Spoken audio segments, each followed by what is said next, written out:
مگر سب سے پہلے سیاست کی بات کریں گے. ہارون خان صاحب پر تو میں بات کروں گی، مگر بزدار صاحب کا بتائیے مجھے، بزدار صاحب کا کیا فیوچر ہے، کیا ہونے جا رہا ہے؟ پنجاب کے اوپر بات کریں پھر وفاق کی طرف بڑھتے ہیں.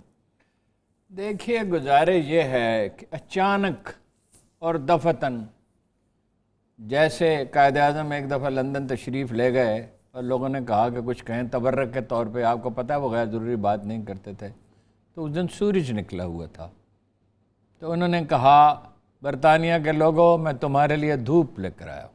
کیا بات ہے، ایک ہی جملہ اور وہ بھی پاکستان میں بہت دنوں کے بعد دھند اور بہت یعنی گرد چھٹ گئی، اس کے بعد اذیتناک ٹھنڈ کے بعد ایک مبارک دن طلوع ہوا ہے.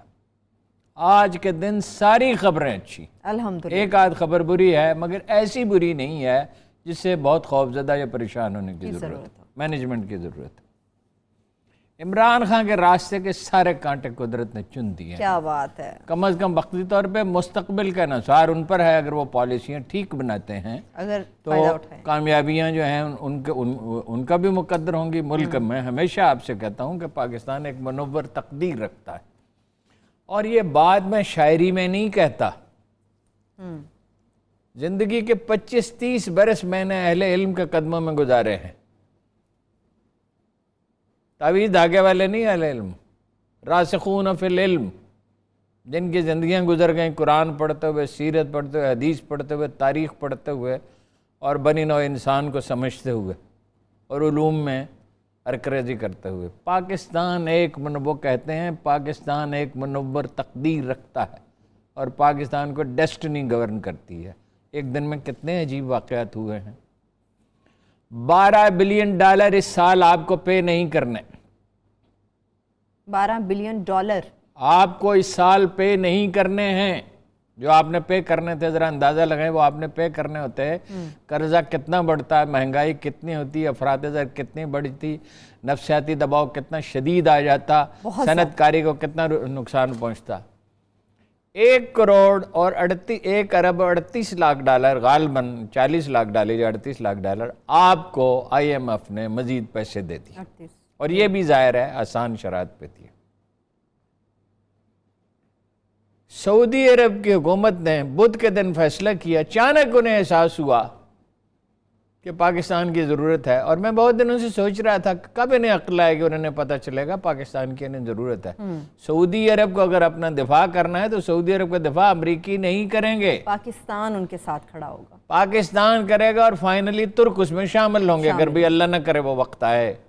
لیکن جب وہ وقت آئے گا جو تقدیر میں لکھا ہوا ہے، جو اللہ کے رسول نے کہا ہے کہ وہ مدینہ کی طرف بڑھیں گے صہیونی، تو اس دن پاکستانی فوج لڑے گی، اور ایسا لڑے گی کہ تاریخ اس دن بدل جائے گی.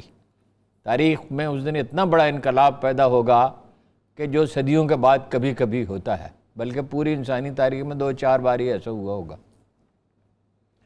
$17.5 کا فی بیرل پیٹرول ہو گیا ہے. زبردست. میں نے ابھی سہیل وڈائی صاحب سے کہا کہ $1 لاکھ بیرل میں اور آپ بک کرا لیں. اچھا. تو انہوں نے کہا اتنے پیسے کہاں سے آئیں گے؟ میں نے کہا آپ کو پتہ ہے اس کے لیے پیسے نہیں چاہیے ہوتے. میں آپ کو اس کے لیے انشورنس کی رقم چاہیے ہوتی ہے. $50,000 اگر ہم دے دیں تو $1 لاکھ بیرل بک ہو جائیں گے. میں ویسے ہارون صاحب ہمیشہ آپ کو کہتی ہوں آن ایئر ذرا محتاط رہا کریں آپ ذرا تشبیہ کے طور پہ عرض کر رہے ہیں ہمیں. ہاں جی، عوام سچ مان لے گی. پڑے فارسی بیچیں تیل، ہمیں تیل تھوڑی بیچنا خریدنا. ایک تشبیہ کے طور پہ عرض کر رہا ہوں کہ میں نے ان سے کہا $17.5 کا ہو گیا تو $1 لاکھ بک کرا لے. وہ ہوتا ہے $3 یا $4 جو ہے نا وہ آپ کو انشورنس کے دینے ہوتے ہیں. قیمت تو اس وقت جب آپ اٹھائیں گے تو مارکیٹ میں بیچیں گے تو اس کو سٹہ کہتے ہیں ایک طرح سے. لیکن جب حکومتیں یہ کام کرتی ہیں تو اس پہ غالباً سٹے کا اطلاق نہیں. حوالے سے نہ یہ باتیں کریں عوام. کوئی نہیں، میں سب جانتے ہیں، میں تشبیہ کے طور پہ کہہ رہا ہوں. جناب والا انڈسٹری کھل گئی کنسٹرکشن کی، اور ویلتھ ٹیکس انہیں معاف کر دیا گیا، ٹیکسز میں رعایت دے دی گئی. یہ پوچھا نہیں جائے گا کہ یہ پیسہ کہاں سے آئے گا. ذرائع آمدن نہیں پوچھے جائیں گے. جب اتنی رحمتیں اللہ تعالیٰ نے کی تو اس کا مطلب کیا ہے؟ ایک عورت برستی بارش میں نہر کے کنارے جا رہی ہے غریب عورت، اس کے سر پہ ایک اسٹرابری کا ٹوکرا ہے جو وہ بیچنے کے لیے لائی تھی، اور اس کی گود میں ایک بچہ ہے۔ اتنے میں ایک گاڑی آ کے رکتی ہے، اس کے گاؤں کا ایک بھلا آدمی، اس کو کوئی بزرگ چچا ماموں، وہ آ کر رکتا ہے اور کہتا ہے کہ یہ ٹوکری ڈکی میں رکھ دو اور گاڑی میں بیٹھ جاؤ، اب صرف اسے ایک کام کرنا ہے، اپنے بچے کو سنبھالنا ہے۔ معیشت میں جو اللہ تعالیٰ نے اتنا بڑا ریلیف ہمیں دے دیا، اپرچونٹی ہوتی ہے نا، اور کیا ہوتا ہے، وہ اویل کرنے کی بات ہے۔ پہلی بات تو یہ ہے کہ پہلے ہی پاکستان میں نقصان کم ہے۔ دیکھیے ہم یہاں رو رہے ہیں نا کہ ڈاکٹروں کے پاس ضروری ساز و سامان نہیں اور ٹھیک رو رہے ہیں، حفاظتی کٹس نہیں ہیں، مگر امریکہ میں بھی نہیں ہے، برطانیہ میں بھی نہیں ہے، کیا اس کو جواز ہر بنا جگہ کے پیش کیا جا سکتا ہے؟ نہیں، یہ فرسٹ پرائیورٹی ہونی چاہیے، اس لیے کہ ہر جان قیمتی اور مسیحا کی جان اس لیے زیادہ قیمتی ہے کہ وہ جانیں بچائے گا، جانے بچائے گا، بالکل بالکل، اس لیے فرسٹ پرائیورٹی یہ ہے۔ میں نے پتہ کیا 400 روپے کا ایک سوٹ ملتا ہے سستا سا، اگرچہ وہ ایک آدھ 2 دن کے لیے استعمال کے لیے ہوتا ہے، وہ ملنے لگا ہے، اور وہ فوری طور پہ خریدیں اور ڈاکٹروں کو دیں، اور ایک نہیں دیں، 2 4 10 15 دیں، اس لیے کہ مسیحا کی جیب میں دوائی ہوگی، ہاتھ میں سرنج ہوگی، تو وہ آپ کی جان اس بچا کے سکے ذہن میں گا۔ کانفیڈنس ہوگا تو وہ زندگیاں بچائے گا۔ جنرل جو ہے وہ ڈاکٹر ہے، نرس ہے، طبی عملہ ہے، بالکل پورا، بلکہ حقیقت یہ ہے کہ نرسوں کا رول بہت زیادہ ہے، سارا وقت انہیں ڈیوٹی دینی ہوتی ہے۔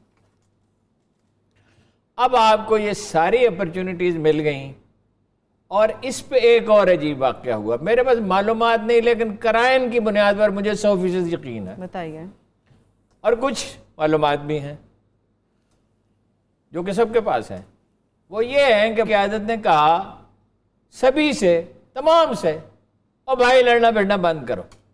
یعنی یہ جو اپوزیشن پرسوں اور سے لہجے بدلنے شروع ہوئے، اچھا، آپ نے جانا دیکھا ناصر حسین شاہ صاحب بھی ایسی شرافت کا مظاہرہ کر رہے ہیں جو معمول سے زیادہ ہے، ویسے وہ خیر ناصر صاحب اچھی باتیں کرتے، اور شہباز گل صاحب جن کو بہت لطف آتا ہے لوگوں کو چھیڑنے میں اور چڑانے میں، وہ اس قدر مفاہمانہ گفتگو کر رہے ہیں جیسے وہ ناصر شاہ کے ساتھ بحث نہ کر رہے ہوں بلکہ میرے پاس بیٹھے کافی پی رہے ہوں۔